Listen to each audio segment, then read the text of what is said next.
তো আজকে দিনটা ছিল 12ই জানুয়ারি, যাকে আমরা বলি যুব দিবস। দেখো বোলপুর শহরে বিবেকানন্দের জন্মদিন ঠিক কেমনভাবে উদযাপন করা হচ্ছে। সত্যি খুব ভালো লাগে এইরকম একটা ইনিশিয়েটিভ।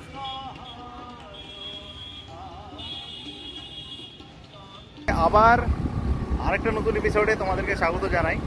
অ্যান্ড আজকে আবার আমরা চলে এসেছি এই গোয়ালপাড়া রোডটাতে। তো যেমনটা তোমাদেরকে আগেও বলেছি যে গোয়ালপাড়া রোডটা কিন্তু সোজা কোপাই যায়, অ্যান্ড কালকে কিন্তু আমরা এটা দিয়েই কোপাই গেছিলাম। তো আজকে আবার কোথায় যাচ্ছি তো সেটা দেখার জন্য তোমাদেরকে পুরো ব্লগটা দেখতে হবে।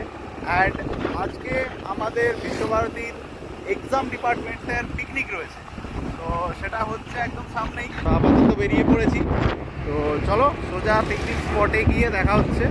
তো একটু আগে রণজিৎদাকে ফোন করেছিলাম, রণজিৎদা বললো যে সামনে যে কোপাই ক্রস করে লেফট সাইডে বেঁকে গেলেই পিকনিকের স্পট দেখতে পাবো।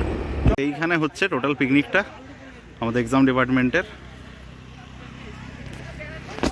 তো বাকিদেরকে ফোন করলাম, বাকিরা বললো কিছুটা আগে, মানে যেটা দিয়ে আমি এদিকে গেছিলাম তার ঠিক উল্টো দিকে যে রাস্তাটা, সেটাতে যেতে পারছো। লোকজন খেলছে, লোকজন পিকনিক করছে, একটা বেশ ভালো রকম ভিড় কিন্তু লেগে রয়েছে জায়গাটাতে। হাঁটতে হাঁটতে এসে পৌঁছলাম এই যে মুন ভিলেজ রিসর্ট, তার পাশে বাসগুলো লাগানো আছে। আর এটা দিয়ে সোজা নেমে যেতে হবে যেখানে আমাদের টিমটা রয়েছে।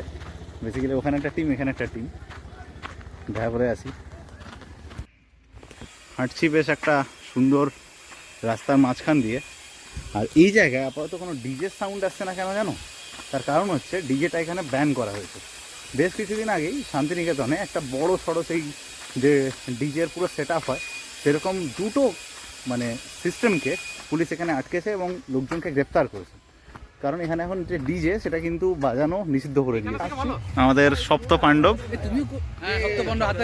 ইয়ে তো থামস আপ ওইখানে চলো।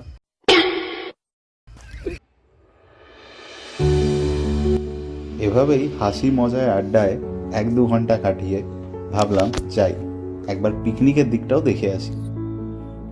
সেখানে গিয়ে দেখি যে মাটন রান্না চলছে জোর কদমে। কিছুক্ষণের মধ্যেই সবাই পাত নিয়ে পরপর খেতে বসলেন।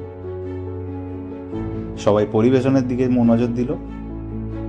সুস্বাদু উপাদেয় খাবারের গন্ধে এবং রবীন্দ্রসঙ্গীতের সুরে চারিদিকটা মাতোয়ারা হয়ে উঠল।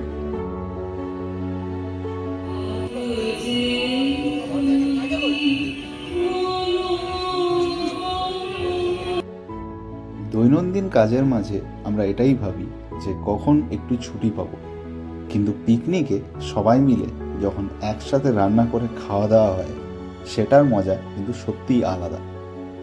আর এই আলাদা স্বাদটা নেওয়ার জন্য আমাদেরকে অপেক্ষা করতে হয় পুরো একটা বছর।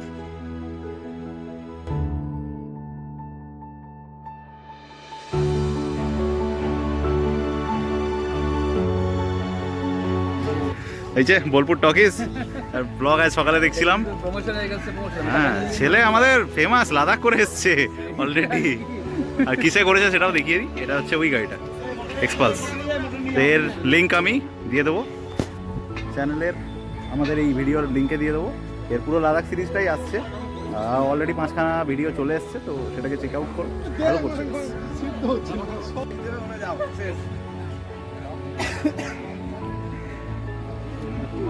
এক্ষুনি মুখে একটা চিকেন পড়েছে, সেটাও কি গরম।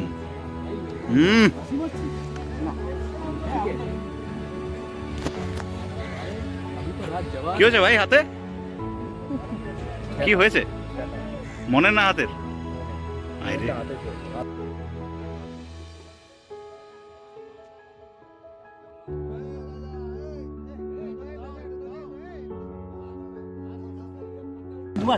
খেতে বসে পড়েছি আমরা।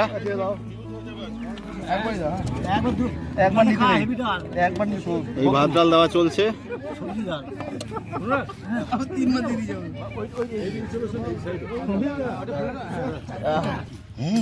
ব্যাস রামদা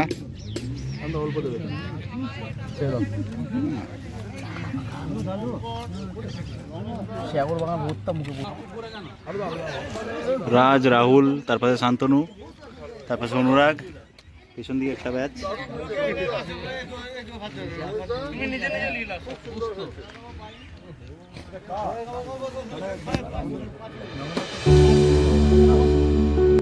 খাওয়া দাওয়া শেষে একটু জিরিয়ে নিয়ে আমরা রওনা হয়ে দিলাম বাড়ির দিকে।